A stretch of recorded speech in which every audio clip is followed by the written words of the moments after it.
지식산업센터 망했네? 야, 어떡하냐. 지산이 지금 망하고 있다고 합니다. 망하는 사람은 있을까요? 분명히 지금 이 시장에서 돈 버는 사람이 있습니다. 여러분들은 결과가 아니고 원인을 알아야 됩니다. 제가 오늘 이 지식산업센터에 대한 원인을 이야기 드리겠습니다. 요즘에 보면은 이렇게 있습니다. 넘치는 지식산업센터 수요 부족에 매매 거래 5년간 역대 최저라고 뜹니다. 이렇게 그래프 보면 이렇게 돼가지고 이제 난리 났죠. 전국 지식산업센터 시장 역대급 한파로 2025년 3분기 거래 규모 최근 5년 중에 최저라고 해서 나와 있습니다. 우리는 생각을 좀 바꿀 수 있어야 됩니다. 지식산업센터가 망하는 게 아니고 모르는 지식산업센터를 들어갈 때 문제가 되는 거예요. 지상 같은 경우에 지금 보면은 경매 진행 건수가 굉장히 많이 나와 있어요. 2021년도에는 1년간 경매 진행 건수가 1년 동안 365건이었습니다. 그래서 하루에 한 개 정도만 나왔다, 들어갔다, 낙찰된다 이 정도였습니다. 그런데 지금은 어떻냐라고 하면은 2025년 11월 달에 1년간 진행되는 거래 건수가 2,749개의 경매가 진행된다라고 생각하시면 돼요. 자, 그럼 몇 배냐라고 하면은 7.5배 정도의 경매 진행이 더 많이 되고 있다라는 게 포인트입니다. 경매 데이터를 본다 하더라도 2021년도에 365건, 2022년도에 347건, 2023년부터 늘어나기 시작했죠. 609건. 그리고 2024년도에 1348건으로 폭발적으로 늘어납니다. 그리고 마지막 2025년도에는 2749건으로 2024년도보다 103.9%가 증가가 있습니다. 이렇게 되니까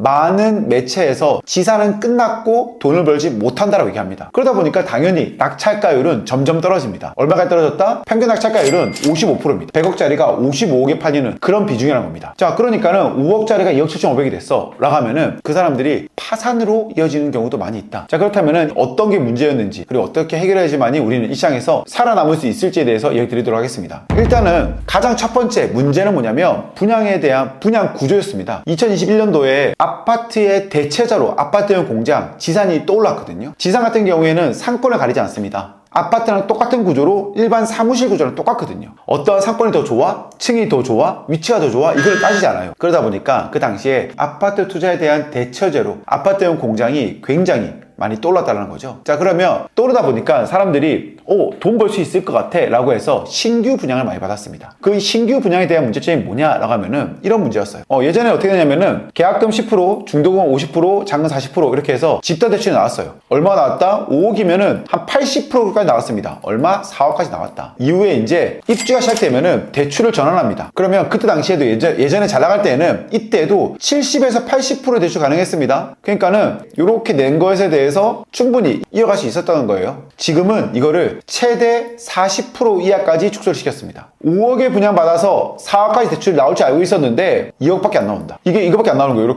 이렇게 되는 거예요. 그 문제가 될 수밖에 없겠죠. 그러다 보니까 이 사람들은 나중에 대안대출하지 못하고 파산하는 지경까지 가 있는 사람들이 많이 있다. 지금 그런 시장이다. 그러다 보니까 또 공급도 많아지는 거죠. 아파트 같은 경우에 한 번에 2,000세대가 싹 들어와. 그럼 당연히 전세값과 월세값이 좀 출렁이잖아요. 하지만 이 출렁임을 좀 견뎌야지만이 내가 원하는 가격에 임대를 놓을 수 있죠. 그런데 지상 같은 경우에는 그게 아니죠. 임대인이 못 버티니까 막 나오는 거죠. 그냥 나 3억에 팔아도 돼, 손실 봐도 돼, 지금 빨리 털고 싶어 하는 사람들이 많다 보니까 감당이 안 되는 거예요. 그러다 보니까 매물은 계속 나오는 거죠. 대출은 그래서 더 안 되게 돼요. 이런 악순환이 반복되고 있는 것 같습니다. 두 번째로는 공급 가잉이죠. 공급이 많은데 수요는 많지 않습니다. 무슨 말이냐면 2020년까지 전국의 지산은 1,201개였어요. 그런데 2025년도에 4월 달에 지산은 1,500개였습니다. 3년 만에 350개 정도가 새로 나타난 거예요. 그러다 보니까 찾는 사람들보다 공급해 주는 사람이 많은 거죠. 거기서 좀 더 나아간다 그러면 전국적으로 봤을 때 경기도의회 자료 기준을 보면은 지역별 공실이거든요. 이천시가 70%, 양주시가 68%, 오산시가 39%, 고양시가 29%. 이천 같은 경우에는 10곳 중에 7곳이 공실이라는 거예요. 공실. 그러다 보니까 낙찰가율은 푹푹푹 떨어질 수밖에 없다. 임대료도 떨어질 수밖에 없다. 버티지 못하는 사람들은 무조건 잘못되는 경우밖에 안 남았는데 중요한 거는 이 버티지 못하고 던진 사람들이 너무 많다는 거예요. 그 문제가 굉장히 큰 부분이기도 합니다. 그리고 마지막으로 2024년 준공한 양주시에 있는 지상 같은 경우에는 잔금 납부한 비율이 26%입니다. 그럼 나머지 74%가량은 잔금도 치르지 않았다는 거예요. 당연히 그곳은 공실이겠죠. 얼마나 무섭겠습니까? 마지막으로 세 번째 같은 경우에는 수익률 역전의 저주죠. 분양을 받고 나니까 금리가 3%, 4%, 5%, 6% 올라간 게 문제가 되는 거죠. 저는 정말 뼈저리 느끼거든요. 버틸 수가 없는 거죠. 임대 수익률이 대출 이자율보다 높아야 되는데 이거를 포지티브 레버리지라고 해요.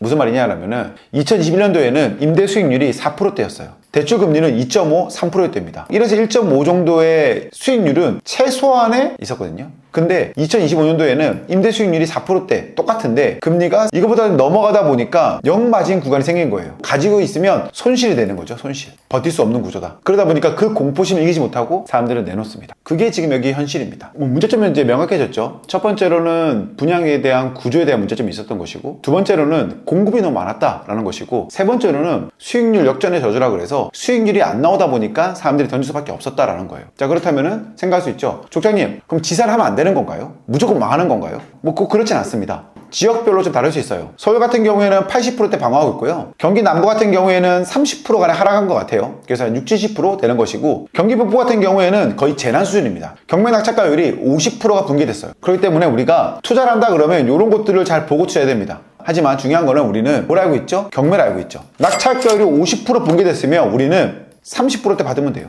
80%대 방어하고 있다 그러면 우리는 70%대 받으면 돼요. 그래서 저는 여러분들 이야기 드리고 싶은 건 뭐냐면, 아파트형 공장이 좋다 나쁘다 아니에요. 우리가 얼마만큼 선별할 수 있는 눈을 가지고 있느냐, 이게 가장 큰 포인트입니다. 그 포인트 중에 가장 기본으로 되는 거는 수익률 6%라는 방식이고요. 그 다음에는 실수요자가 있는 곳이냐라는 거예요. 수익률 6%가 안 된다 하더라도 실수요자가 있으면 거래는 됩니다. 근데 실거주가 없으면 수익률은 6% 이상 돼야지 팔 수 있지 않을까 생각하는 거예요. 그래서 이런 것들을 이제는 선별할 수 있는 눈이 있어야 됩니다. 부동산 경매에 대한 매력은 시세보다 저렴하게 산다. 그 다음에 내가 원하는 가격에 판다. 이거는 거잖아요. 저희 수강생 중 보면은 3억에 샀는데 4억에 사겠다라는 사람이 있다라고 하더라고요. 그분 같은 경우에도 지산을 받아서 낙찰을 받아서 진행 중인데 수요가 없냐? 아니에요. 가격이 높으니 그 가격대에 수요가 없는 거예요. 그 높은 가격에 대한 수요가 없는 것이고, 그거보다 낮은 가격에 있다 그러면 수요는 분명히 있습니다. 분양받은 사람들은 그럴 수 있습니다. 하지만 지금 후 진입한 사람들은 그곳이 지옥이 아니고 천국이 될 수 있습니다. 그래서 이번에 보면은 제가 12월 18일 날에 이러한 주제를 가지고 특강하려고 합니다. 부동산이라 그러면 어떤 시선으로 바라봐야 되는지, 어떤 게 문제가 되는지, 그리고 이런 리스크가 있는데 이건 어떻게 피해야 되는지, 이런 것들을 하나하나 짚어드릴 거거든요. 그래서 저의 이 투자에 대한 이야기가 궁금하시다 하시는 분들께서는요, 12월 18일 특강 잊지 마시고요. 특강에 있는 참여 방법 같은 경우에는 고정 댓글란 보면 있거든요. 고정 댓글란 보시고 카카오톡방에 계시면요, 카카오톡방에서 공지 들어가겠습니다. 많은 분들께서 지금 현재 부동산을 보면서 할 게 없다, 실패했다, 이런 식으로 이야기하시거든요. 절대 그렇지 않습니다. 내가 매입하는 방법을 몰랐을 뿐이고요, 처리하는 과정을 몰랐을 뿐입니다. 이번 특강 참여하셔서요, 많은 지식을 얻어가셨으면 좋겠습니다. 그리고 궁금한 것들은 Q&A 받겠습니다. 오늘 영상이 좋으셨다 그러면 구독과 좋아요, 알림 설정 부탁드립니다. 감사합니다.